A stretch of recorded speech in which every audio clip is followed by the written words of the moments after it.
Hi friends, ജംബു ഹോസ്റ്റിൻ്റെ പുതിയൊരു വീഡിയോയിലേക്ക് എല്ലാവർക്കും സ്വാഗതം.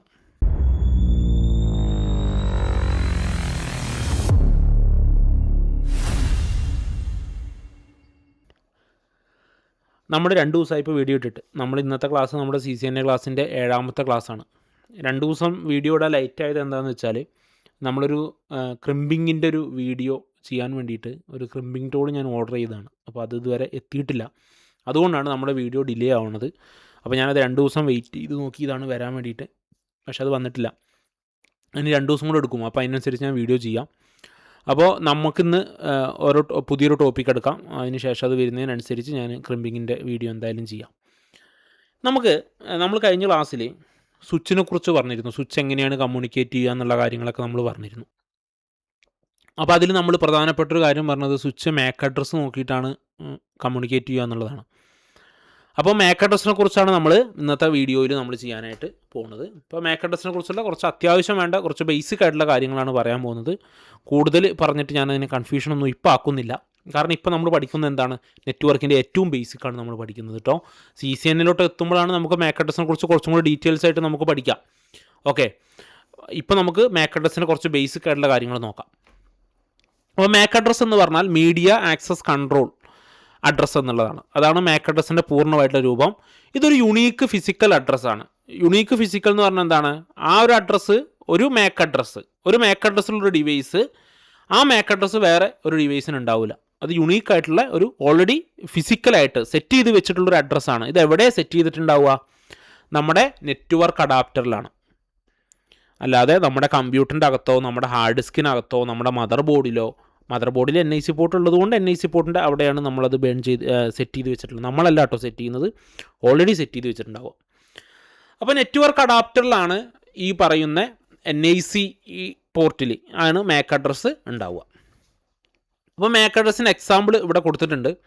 അതിന് മുമ്പ് ഞാൻ പറയേണ്ട വേറൊരു കാര്യം, ഇപ്പോൾ നമ്മുടെ ലാപ്ടോപ്പ് എടുത്തു കഴിഞ്ഞാൽ, ഇപ്പോൾ ലാപ്ടോപ്പിൽ NIC പോർട്ട് ഉണ്ടാവും, അതേപോലെ വൈഫൈയുടെ പോർട്ട് ഉണ്ടാവും, അതേപോലെ തന്നെ ബ്ലൂടൂത്തിൻ്റെ പോർട്ട് ഉണ്ടാവും. അപ്പോൾ ഈ ബ്ലൂടൂത്ത് വഴി നമുക്ക് വേറൊരു നെറ്റ്വർക്കുമായിട്ട് ഇതിനെ കണക്ട് ചെയ്യാൻ പറ്റും. വൈഫൈ ഉപയോഗിച്ചിട്ട് വേറൊരു നെറ്റ്വർക്കുമായിട്ട് കണക്ട് ചെയ്യാൻ പറ്റും. പിന്നെ നമ്മുടെ NIC ഉപയോഗിച്ചിട്ട് വേറൊരു നെറ്റ്വർക്കുമായിട്ട് കണക്ട് ചെയ്യാൻ പറ്റും. അപ്പോൾ 3 വഴിക്കടെ നമുക്ക് വേറൊരു നെറ്റ്വർക്കുമായിട്ട് നമ്മുടെ NIC പോർട്ട് നമ്മുടെ ലാപ്ടോപ്പിനെ കണക്ട് ചെയ്യാൻ പറ്റും. അപ്പോൾ ഈ 3 ഇതുണ്ടല്ലോ, വൈഫൈയും ബ്ലൂടൂത്തും NICയും, ഇതിന് 3നും 3 മാക് അഡ്രസ്സ് ഉണ്ടാവുക, ഒരു മാക് അഡ്രസ്സ് അല്ല. കാരണം ആ 3 ഡിവൈസ് വഴി നമ്മൾ കമ്മ്യൂണിക്കേറ്റ് ചെയ്യുന്നുണ്ടല്ലോ, അതുകൊണ്ട് 3 മാക് അഡ്രസ്സ് ഉണ്ടാവും. അപ്പോൾ മാക് അഡ്രസ്സ് എന്താണ് എന്നുള്ളത് നിങ്ങൾ മനസ്സിലാക്കി വെക്കുക. അതൊരു ഫിസിക്കലായിട്ടുള്ള അഡ്രസ്സാണ്. ഓൾറെഡി നമ്മുടെ കമ്പ്യൂട്ടറിനൊക്കെ ഉള്ള ഒരു മാക് അഡ്രസ്സാണ്, ഉള്ളൊരു അഡ്രസ്സാണ് ഈ മാക് അഡ്രസ്സ് എന്ന് പറയുന്നത്. ഈ മാക് അഡ്രസ്സ് ഇനിയാണ് കൺഫ്യൂഷൻ വരിക. മാക് അഡ്രസ്സ് ഹെക്സാഡെസിമൽ ക്യാരക്ടർ എന്നാണ് പറയുക. ആദ്യമായിട്ട് കേൾക്കുന്നതായിരിക്കും ചിലപ്പോൾ നമ്മൾ ഈ ഹെക്സാഡെസിമൽ എന്നുള്ള വാക്ക്. ഹെക്സാഡെസിമൽ, ഡെസിമൽ, ബൈനറി, ഈ 3 വാക്കുകൾ. ഇത് പേടിക്കാനൊന്നുമില്ല, ഇത് നമ്പർ സിസ്റ്റമാണ്.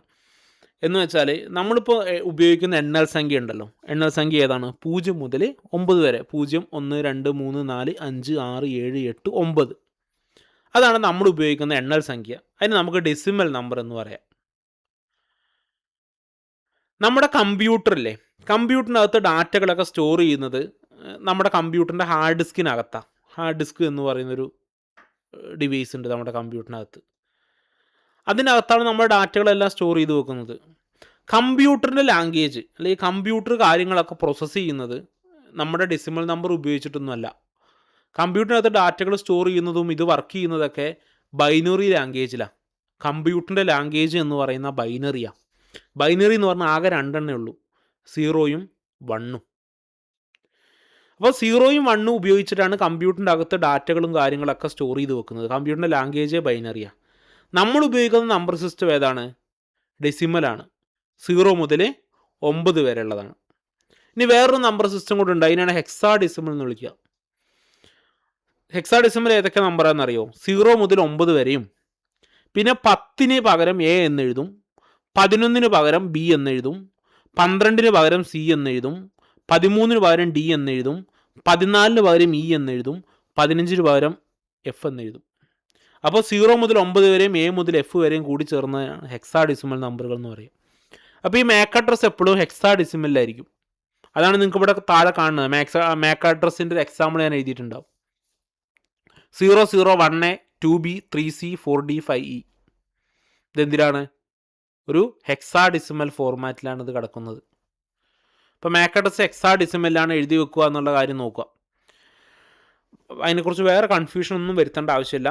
ഹെക്സാഡെസിമലിൽ A മുതൽ F വരെയുള്ള സംഖ്യകളും കാണും, A മുതൽ F വരെയുള്ള ലെറ്റേഴ്സും കാണും, അതേപോലെ 0 മുതൽ 9 വരെയുള്ള നമ്പറുകളും മാക് അഡ്രസ്സിൽ ഉണ്ടാകുമെന്ന് മാത്രം നിങ്ങളിപ്പോൾ വിചാരിച്ച് വെച്ചാൽ മതി.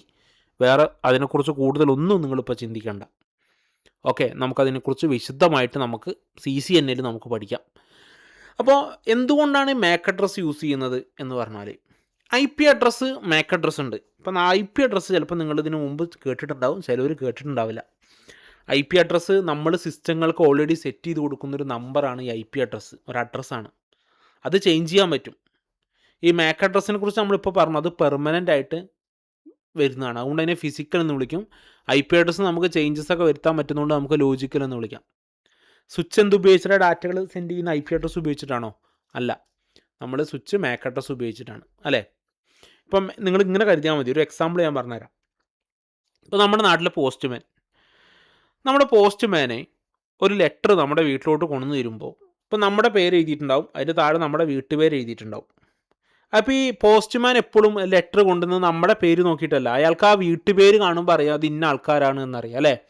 അപ്പോൾ അയാൾ ആ വീട്ടുപേരുള്ള വീട്ടിലോട്ടാണ് വരിക. വന്നിട്ട് നമുക്ക് ആ ലെറ്റർ തരുന്നു. ആ വീട്ടിലുള്ള വേറെ ആരെങ്കിലും, അതാണ് മുകളിലുണ്ടാവുക നമ്മുടെ പേര്. ചിലപ്പോൾ പോസ്റ്റ്മാൻ നമ്മളെ നേരിട്ട് പോലും അറിയുണ്ടാവില്ല, പക്ഷെ അയാൾക്ക് ആ വീട്ടുപേര് അറിയായിരിക്കും. അപ്പോൾ അയാൾ മനസ്സിലാക്കും എന്ത്, ആ വീട്ടുപേരിൽ ആളാണത് എന്ന്, അല്ലേ? അതേപോലെയാണ് ഈ പറയുന്ന IP അഡ്രസ്സിൻ്റെ കാര്യം. ഈ IP അഡ്രസ്സ് നമ്മുടെ വീട്ടുപേര് പോലെയാണ്. ഡാറ്റകളൊക്കെ വരുന്നത് പുറത്തുനിന്ന് വരുന്നത് എന്താണ്? ഈ IP അഡ്രസ്സ് നോക്കിയിട്ടാണ്. നമ്മുടെ വീട്ടിലെത്തി, അപ്പോൾ നമ്മുടെ വീട്ടിലോട്ട് ആ ലെറ്റർ വന്നു. അപ്പോൾ നമ്മുടെ വീട്ടിലെ ഒരാളുടെ പേരായിരിക്കും അതിൻ്റെ മുകളിൽ എഴുതിയിട്ടുണ്ടാവുക, അല്ലേ? അപ്പോൾ അയാളുടെ ലെറ്ററാണത്. അതാണ് മാക് അഡ്രസ്സ്. സ്വിച്ച് വരെ ഡാറ്റകൾ വരുന്നത് എന്ത് ഉപയോഗിച്ചിട്ടായിരിക്കും? ഈ പറയുന്ന IP അഡ്രസ്സ് ഉപയോഗിച്ചിട്ടായിരിക്കും. സ്വിച്ചിൽ നിന്നല്ലേ ബാക്കിയുള്ള സിസ്റ്റങ്ങളിലോട്ട് കണക്ട് ചെയ്തിട്ടുണ്ടാവുക. അപ്പോൾ സ്വിച്ച് പിന്നെ എന്ത് നോക്കിയിട്ടാണ് ലെറ്റർ കൊടുക്കുക, അല്ലെങ്കിൽ ആ ഡാറ്റ കൊടുക്കുക? എന്ത് നോക്കിയിട്ടാണ്? മാക് അഡ്രസ്സ് നോക്കിയിട്ടാണ് കൊടുക്കുക. ഇത്രയേ നടക്കുന്നുള്ളൂ. അപ്പോൾ നമ്മൾ മാക് അഡ്രസ്സ്, സ്വിച്ച് എപ്പോഴും മാക് അഡ്രസ്സ് ഉപയോഗിച്ചിട്ടാണ് കമ്മ്യൂണിക്കേറ്റ് ചെയ്യുന്നത് എന്ന് മനസ്സിലാക്കി വെക്കുക. അപ്പോൾ മാക് അഡ്രസ്സ് 48 ബിറ്റാണ്. ഇനി അടുത്ത ഒരു ഡൗട്ട് വരുന്നത്, ഞാനിപ്പോൾ ഇതിനെക്കുറിച്ച് കൂടുതൽ പറയുന്നില്ല, ഈ ഒരു 48 ബിറ്റിനെ കുറിച്ചൊന്നും. ഇത് ഞാനിപ്പോൾ സ്കിപ്പ് അടിക്കുകയാണ്. നമുക്ക് മാക് അഡ്രസ്സിനെ കുറിച്ച് ഡീറ്റെയിൽസ് ആയിട്ട് എടുക്കാം കേട്ടോ. കാരണം ഇതിപ്പോൾ ആദ്യമായിട്ട് നെറ്റ്വർക്കിംഗ് ഒക്കെ പഠിക്കുന്ന ഒരാളെ, ഇപ്പോൾ ഈ 6ാമത്തെ 7ാമത്തെ വീഡിയോ ആയിട്ടുള്ളൂ. അപ്പോൾ ഞാൻ ഈ മാക് അഡ്രസ്സിനെ കുറിച്ചൊക്കെ ഇങ്ങനെ കുറേ പറഞ്ഞിട്ട് അത് ബുദ്ധിമുട്ടാക്കണില്ല. നിങ്ങൾക്ക് മാക് അഡ്രസ്സിനെ കുറിച്ച് ഡീറ്റെയിൽസ് ആയിട്ട് പഠിക്കാം. CCNA നമുക്ക് പഠിക്കുന്നുണ്ട്. പക്ഷേ ഇപ്പം ഞാനത് ഇത്രേ പറയുന്നുള്ളൂ. മാക് അഡ്രസ്സിനെ കുറിച്ച് ഒരു പെർമനൻ്റ് ആയിട്ടുള്ള നമ്പറാണ്, അത് ഹെക്സാഡെസിമലാണ് എന്ന് മാത്രമേ ഞാൻ പറയുന്നുള്ളൂ കേട്ടോ. വിശദമായിട്ട് പഠിക്കുക. അത് നിങ്ങൾ കുറച്ചും കൂടെ നെറ്റ്വർക്കിനോട്ടൊക്കെ നിങ്ങൾ ആ ഒരു ഈ നമ്മുടെ ഒരു ക്ലാസ് നിങ്ങൾ കൂടുതലായിട്ട് പരിചയപ്പെട്ട് ഇങ്ങനെ പോകുമ്പോൾ നമുക്ക് കുറച്ച് കാര്യങ്ങളും കൂടെ എനിക്ക് മാക് അഡ്രസ്സിനെ കുറിച്ച് അപ്പോൾ പറയാനുണ്ട്. അപ്പോൾ ഞാൻ എടുത്തു തരാം. അപ്പോൾ മാക് അഡ്രസ്സ് നമ്മുടെ NIC ഹാർഡ്വെയറിൻ്റെ ആ ഒരു NICയിൽ റോമിൽ ഹാർഡ്വെയറിൽ ഓൾറെഡി സെറ്റ് ചെയ്ത് വെച്ചിട്ടുള്ളതായിരിക്കും മാക് അഡ്രസ്സ് എന്ന് പറയുന്നത്. പിന്നെ മാക് അഡ്രസ്സ് ഹെക്സാഡെസിമലിൽ കൊടുക്കുന്നത് എന്തിനാണെന്ന് വെച്ചാൽ, ഹെക്സാഡെസിമലാകുമ്പോൾ വളരെ കുറച്ച് കൊടുത്താൽ മതി. ഇപ്പോൾ ബൈനറി ആണെങ്കിൽ ഒരുപാട് വലിപ്പത്തിൽ എഴുതേണ്ടി വരും, ഹെക്സാഡെസിമൽ ആണെങ്കിൽ അത് ചുരുക്കി എഴുതേണ്ടി വരും എന്നുള്ളതാണ്. അപ്പോൾ അതിനെക്കുറിച്ചൊക്കെയാണ് ഈ binary to hexadecimal, hexadecimal to binary, അതിനെക്കുറിച്ച് നമുക്ക് വിശദമായിട്ട് പഠിക്കാം കേട്ടോ. അപ്പോൾ ഇതൊക്കെ അതുമായിട്ട് ബന്ധപ്പെട്ടുള്ള ക്ലാസ്സുകളാണ്. അപ്പോൾ ഞാനിപ്പോൾ അതൊന്നും കൂടുതൽ പറയുന്നില്ല, കാരണം നിങ്ങൾക്ക് കൺഫ്യൂഷനും കാര്യങ്ങളൊക്കെ വരാനുള്ള സാധ്യതയുണ്ട്. അപ്പോൾ ഈ മാക് അഡ്രസ്സ് ഞാൻ പറഞ്ഞു ഓൾറെഡി സെറ്റ് ചെയ്ത് വെക്കുന്നത് നമ്മളല്ല, നമുക്ക് ഓൾറെഡി സെറ്റ് ചെയ്ത് തരുന്നതാണ്. ആരാണ് സെറ്റ് ചെയ്ത് തരുന്നതെന്ന് അറിയോ? നമ്മുടെ NIC പോർട്ട് നിർമ്മിക്കുന്ന കമ്പനികളുണ്ട്. ഇപ്പോൾ നിങ്ങളുടെ കമ്പ്യൂട്ടർ ഏതോ ആയിക്കോട്ടെ, അതിൽ ഈ NIC പോർട്ട് നിർമ്മിക്കുന്നത്, ഇപ്പോൾ എൻ്റെ കയ്യിലിരിക്കുന്നത് HP ലാപ്ടോപ്പാണെന്ന് വിചാരിക്കുക, അല്ലെങ്കിൽ ഡെല്ലിൻ്റെ ലാപ്ടോപ്പാണെന്ന് വിചാരിക്കുക. അതിൽ ഡെല്ലല്ല, അതിൽ NIC പോർട്ടിൽ മാക് അഡ്രസ്സ് സെറ്റ് ചെയ്ത് വെച്ചിട്ടുണ്ടാവുക. ആ ഒരു NIC പോർട്ട് ചിപ്പ് നിർമ്മിക്കുന്നത് വേറെ കമ്പനികളാണ്. ആ ചിപ്പാണ് നിങ്ങളുടെ HP ലാപ്ടോപ്പിൽ വെച്ചിട്ടുണ്ടാവുക. അത് HP സെറ്റ് ചെയ്ത് തരുന്നതാണ്. അപ്പോൾ NICയിലെ മെയിൻ ആയിട്ടുള്ള മാനുഫാക്ചേഴ്സ് ഇൻ്റലുണ്ട്, റിയൽടെക് ഉണ്ട്, ബ്രോഡ്കോം ഉണ്ട്, കോൾകോം ഉണ്ട്, TP ലിങ്ക് ഉണ്ട്. TP ലിങ്കിൻ്റെ അഡാപ്റ്റർ ആട്ടോ, എക്സ്ട്രാ അഡാപ്റ്റർ മേടിക്കുമ്പോഴൊക്കെയാണ് TP ലിങ്കിൻ്റെ വരിക. ബാക്കി പ്രധാനപ്പെട്ട ഈ 4 കമ്പനികൾ അവരുടെ ഏതെങ്കിലുമൊക്കെ ചിപ്സെറ്റ് ആയിരിക്കും, മിക്കതും റിയൽടെക്കിൻ്റെ ചിപ്സെറ്റുകളായിരിക്കും നമ്മുടെ ലാപ്ടോപ്പുകൾക്കൊക്കെ എപ്പോഴും വരാറുള്ളത്. അപ്പോൾ ഇവരാണ് ഇതിൽ ഓൾറെഡി സെറ്റ് ചെയ്ത് വെച്ചിട്ടുണ്ടാവുക, എന്ത്, ഈ മാക് അഡ്രസ്സ്. മാക് അഡ്രസ്സ് നമ്മുടെ NIC ചിപ്പിനകത്ത് ഓൾറെഡി ബേൺ ചെയ്ത് വെച്ചിട്ടുണ്ടാവും. അപ്പോൾ അതിൻ്റെ റോമിനകത്ത് റീഡ് ഓൺലി മെമ്മറി, അതിൻ്റെ മെമ്മറിക്കകത്തായിരിക്കും ഓൾറെഡി സെറ്റ് ചെയ്തിട്ടുണ്ടാവുക. അതുകൊണ്ട് അതിന് നമുക്ക് BIA എന്ന് വിളിക്കാം, burned in address. BIA address എന്ന് പറയുന്നത്, BIA അഡ്രസ്സ് എന്ന് പറയുന്നത് ഈ മാക് അഡ്രസ്സാണ്. കാരണം അത് ഓൾറെഡി ബേൺ ചെയ്ത് വരുന്ന അഡ്രസ്സാണ്. പിന്നെ അത് യുണീക്കാണ് എന്ന് പറഞ്ഞു അല്ലേ. അപ്പോൾ ഈ യുണീക്കായിട്ട് ഇവർക്ക് ഇഷ്ടപ്രകാരം ഇവർക്ക് കൊടുക്കാൻ പറ്റില്ലല്ലോ. ഇപ്പോൾ ഇൻഡലുകാർക്കൊരു ഇതിന് യുണീക്കായിട്ടുള്ള മാക് അഡ്രസ്സാണ് കൊടുക്കേണ്ടത്, വേറെ ആർക്കും കൊടുക്കാൻ പാടില്ല അല്ലേ. അപ്പോൾ ഇൻഡലുകാർ കൊടുത്ത അതേ ഇത് റിയൽ ടെക്കുകാർ മാക് അഡ്രസ്സ് വേറെ ഒന്നിന് സെറ്റ് ചെയ്തിട്ടുണ്ടെങ്കിലോ. അപ്പോൾ ഇവരുടെ ഇഷ്ടപ്രകാരമാണ് ഇവർ കൊടുക്കുന്നെങ്കിൽ പോലും IEEE എന്ന് പറയുന്ന ഒരു സംഘടനയുണ്ട്. IEEE ആണ് ഇതിൻ്റെ ഏതൊക്കെ കമ്പനികൾ ഏതൊക്കെ ഉപയോഗിക്കണം എന്നുള്ളത്. Institute of electrical and electronics എഞ്ചിനീയേഴ്സിൻ്റെ ഒരു ഇതാണ് IEEE ആണ് ശരിക്കും ഇവർക്ക് കൊടുക്കുന്നത്. ആർക്ക്? ഈ ഇൻഡൽ, റിയൽ ടെക്കിനൊക്കെ ഈ പറയുന്ന മാക് അഡ്രസ്സ് കൊടുക്കുന്നത്. അവർ കൊടുക്കുന്നതിനനുസരിച്ചാണ് ഇവർ സെറ്റ് ചെയ്ത് വെക്കുന്നത്. അപ്പോൾ അതാണ് ഇവിടെ പറഞ്ഞിരിക്കുന്നത്. ഇതിൽ ഈ മാക് അഡ്രസ്സ് എടുത്തു കഴിഞ്ഞാലേ, ഇപ്പോൾ എക്സാമ്പിളായിട്ട് ഇവിടെ താഴെ ഒരു Mac അഡ്രസ്സിന് example എഴുതിയിട്ടുണ്ടാവും. 0018 2B 3C 4D 5E. ഇതിൽ ആദ്യത്തെ 3 കണ്ടോ, 0018 2B, അത് മാനുഫാക്ചറിനെ തിരിച്ചറിയാൻ വേണ്ടിയിട്ടാണ്. റിയൽ ടെക്കിൻ്റെ ആണോ അതേപോലെ തന്നെ ഇൻഡലിൻ്റെ ആണോ NIC ഉപയോഗിച്ചിരിക്കുന്നത് അതറിയാൻ വേണ്ടിയിട്ടാണ് ആദ്യത്തെ 3. പിന്നെ വരുന്ന 3 യുണീക്കായിട്ടുള്ള സീരിയൽ നമ്പറാണ്. അത് മാനുഫാക്ചേഴ്സ് നമുക്ക് തരുന്ന നമ്പറാണ്. അപ്പോൾ ശരിക്കും നമുക്ക് ഈ നമ്മുടെ ഈ മാക് അഡ്രസ്സിൻ്റെ ആദ്യത്തെ 3 നോക്കിയിട്ട്, ആദ്യത്തെ 3 ബൈറ്റ് നോക്കിയിട്ട് നമുക്കത് ഏത് മാനുഫാക്ചറാണ് എന്നറിയാൻ പറ്റും. അതിനെ OUI എന്നാണ് വിളിക്കുക, മാനുഫാക്ചർ ID. ആദ്യത്തെ 3 OUI ആണ്. അത് ആ ഒരു മാനുഫാക്ചർ ID നോക്കിക്കഴിഞ്ഞാൽ നമുക്ക് ഏതിൻ്റെ ചിപ്സെറ്റാണ് ഉപയോഗിച്ചിരിക്കുന്നത് എന്ന് പെട്ടെന്ന് തിരിച്ചറിയാനായിട്ട് പറ്റും. അപ്പോൾ ഇവർക്ക് Intel, Realtek, Cisco, Apple, Samsung ഇവർക്കൊക്കെ OUI ഉണ്ടാവും. ആദ്യത്തെ നമ്മുടെ ഒരു മാക് അഡ്രസ്സ് നോക്കിക്കഴിഞ്ഞാൽ ആദ്യത്തെ 3 നോക്കിക്കഴിഞ്ഞാൽ അത് ഏത് ചിപ്സെറ്റിൻ്റെ ആണെന്ന് അറിയാൻ പറ്റും.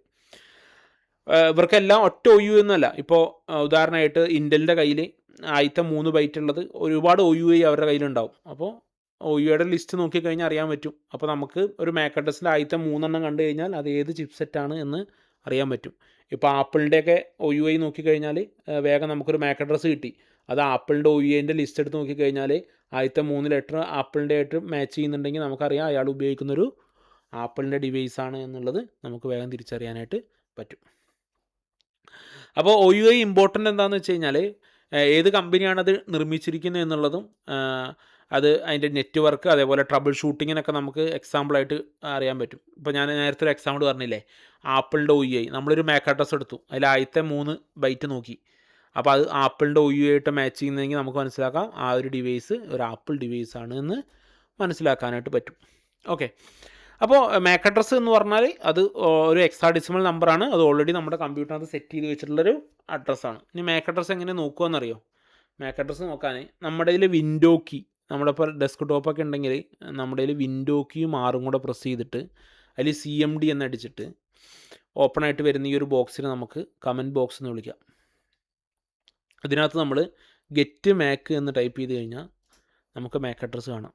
ഇപ്പോൾ എൻ്റെ കയ്യിൽ 3 മാക് അഡ്രസ്സ് കാണിക്കുന്നുണ്ട്. ഇതൊരു മാക് അഡ്രസ്സാണ്, ഇതൊരു മാക് അഡ്രസ്സാണ്, ഇതൊരു മാക് അഡ്രസ്സാണ്. അത് ഞാൻ നേരത്തെ പറഞ്ഞല്ലോ, നമ്മൾ ലാപ്ടോപ്പൊക്കെ ആണെങ്കിൽ നമുക്ക് 3 മാക് അഡ്രസ്സ് കാണാമെന്ന്. ഒന്ന് വൈഫൈയുടെ, ബ്ലൂടൂത്തിൻ്റെയും ഒന്ന് NICയുടെയും. അങ്ങനെ എൻ്റെ കയ്യിൽ 3 മാക് അഡ്രസ്സ് കാണുന്നുണ്ട്. അപ്പോൾ ഗെറ്റ് മാക് എന്ന് പറയുന്നൊരു കമൻറ്റ് ഉപയോഗിച്ചിട്ട് നമുക്ക് മാക് അഡ്രസ്സ് കാണാൻ പറ്റും. ഇത് എന്താ പറയുക, യുണീക്കായിട്ടുള്ള അഡ്രസ്സായിരിക്കും. ഈ ഒരു മാക് അഡ്രസ്സിൽ ഈ ഒരു സിസ്റ്റം മാത്രമേ ഉണ്ടാവുള്ളൂ. അതിൽ ആദ്യത്തെ 3 ബൈറ്റ്, ഇപ്പോൾ ഇതിൻ്റെ D8 5E D3 ഇത് ഇതിൻ്റെ OUI ആണ്. ഓക്കെ, OUI ആണ്. അത് മാനുഫാക്ചറിനെ സൂചിപ്പിക്കാനുള്ളതാണ് ഈ ഒരു 3 എന്നുള്ളത് മനസ്സിലാക്കി വെക്കുക. അപ്പോൾ മാക് അഡ്രസ്സ് എന്ന് പറഞ്ഞാൽ ഇത്ര മാത്രം മനസ്സിലാക്കി വെക്കുക ഇപ്പോട്ടോ. കൂടുതലായിട്ട് ഇതിനെക്കുറിച്ച് ഇപ്പോൾ നിങ്ങൾ കൺഫ്യൂഷൻ ആവണ്ട. ഇതൊരു നമ്പറാണ്. യുണീക്കായിട്ട് ഓരോ സിസ്റ്റങ്ങൾക്കും ഓരോരോ മാക് ID ഉണ്ടാവും. സ്വിച്ച് ഈ മാക് ID നോക്കിയിട്ടാണ് ഡാറ്റകൾ അങ്ങോട്ടും ഇങ്ങോട്ടും അയക്കാൻ പറ്റുന്നത്. നമുക്ക് മാക് ID ചേഞ്ച് ചെയ്യാൻ പറ്റുമെന്ന് ചോദിച്ചാൽ നമുക്ക് മാക് ID ചേഞ്ച് ചെയ്യാൻ പറ്റില്ല. അത് ഓൾറെഡി സെറ്റ് ചെയ്ത് വെച്ചതായിരിക്കും. പക്ഷേ ഹാക്കർമാരൊക്കെ മാക് ID ചേഞ്ച് ചെയ്യും. മാക് അഡ്രസ് സ്പൂഫിംഗ് എന്ന് പറയുന്നൊരു സോഫ്റ്റ്വെയർ ഒക്കെ ഉണ്ട്. ആ ഒരു സോഫ്റ്റ്വെയർ ഉപയോഗിച്ചിട്ട് ടെമ്പററി ആയിട്ട് നമുക്ക് താൽക്കാലികമായിട്ട് നമുക്ക് വേണമെങ്കിൽ മാക് അഡ്രസ്സ് സ്പൂഫ് ചെയ്തിട്ട് വേറൊരു മാക് അഡ്രസ്സ് ഉപയോഗിച്ചിട്ട് കമ്മ്യൂണിക്കേറ്റ് ചെയ്യാൻ പറ്റും. അത് താൽക്കാലികം മാത്രമാണ്. ഒറിജിനൽ മാക് ഐ ഡി എപ്പോഴും അവിടെ തന്നെയായിരിക്കും. അതിൽ നമുക്കൊരു ഒരു ചേഞ്ചസും വരുത്താൻ പറ്റില്ല എന്നുള്ളത് നിങ്ങൾ മനസ്സിലാക്കി വെക്കുക. അപ്പോൾ ഇതൊരു ചെറിയൊരു വീഡിയോ ആണ്. അത് ജസ്റ്റ് മാക് അഡ്രസ്സിനെ കുറിച്ച് പറയാൻ വേണ്ടിയിട്ട് മാത്രം എടുത്തൊരു വീഡിയോ ആണ്. അപ്പോൾ ഇത്ര മാത്രം ഇപ്പോൾ മാക് അഡ്രസ്സിനെ കുറിച്ച് അറിഞ്ഞു വെച്ചാൽ മതി. നെറ്റ്വർക്കിംഗ് പഠിക്കാൻ താല്പര്യമുള്ള ആർക്കെങ്കിലും ഉണ്ടെങ്കിൽ നിങ്ങൾ ഈ ഒരു വീഡിയോ അവർക്കൊന്ന് ഷെയർ ചെയ്ത് കൊടുക്കുക. നമുക്കപ്പോൾ അടുത്ത ക്ലാസ്സിൽ IP അഡ്രസ്സിൻ്റെ ക്ലാസ്, ഒന്നുമില്ലെങ്കിൽ IP അഡ്രസ്സിൻ്റെ ക്ലാസ് തുടങ്ങാം, അല്ലെങ്കിൽ നമുക്ക് ഗ്രിമ്പിങ്ങിൻ്റെ ക്ലാസ് തുടങ്ങാം. IP അഡ്രസ്സിനെ കുറച്ച് ലെങ്ത്തുള്ള വീഡിയോസ് ആയിരിക്കും ഇനി വരാൻ പോകുന്നത്. കാരണം IP അഡ്രസ്സിനെ കുറിച്ചൊക്കെ നമുക്ക് ഒരുപാട് കാര്യങ്ങൾ അറിയാനുണ്ട്. അപ്പോൾ കുറച്ച് ലെങ്ത്തുള്ള വീഡിയോസ് ആയിരിക്കും ഇനി മുതൽ അങ്ങോട്ട് നമുക്കുണ്ടാവുക. അപ്പോൾ ഇനി നിങ്ങൾ ക്ലാസ്സുകൾ കാണുമ്പോൾ കണ്ടിന്യൂസ് ആയിട്ട് കാണാൻ ശ്രമിക്കുക കേട്ടോ. ഇടയിൽ നിന്നുള്ളൊരു വീഡിയോ കണ്ടു കഴിഞ്ഞാൽ ചിലപ്പോൾ നിങ്ങൾക്കൊന്നും മനസ്സിലാവില്ല. നിങ്ങൾ ഒന്നാമത്തെ വീഡിയോ മുതലുള്ള എല്ലാ വീഡിയോസും റെഗുലറായിട്ട് കറക്റ്റായിട്ട് ഫോളോ ചെയ്താലുള്ളൂ നിങ്ങൾക്ക് CCNA പഠിക്കാനായിട്ട് പറ്റുക.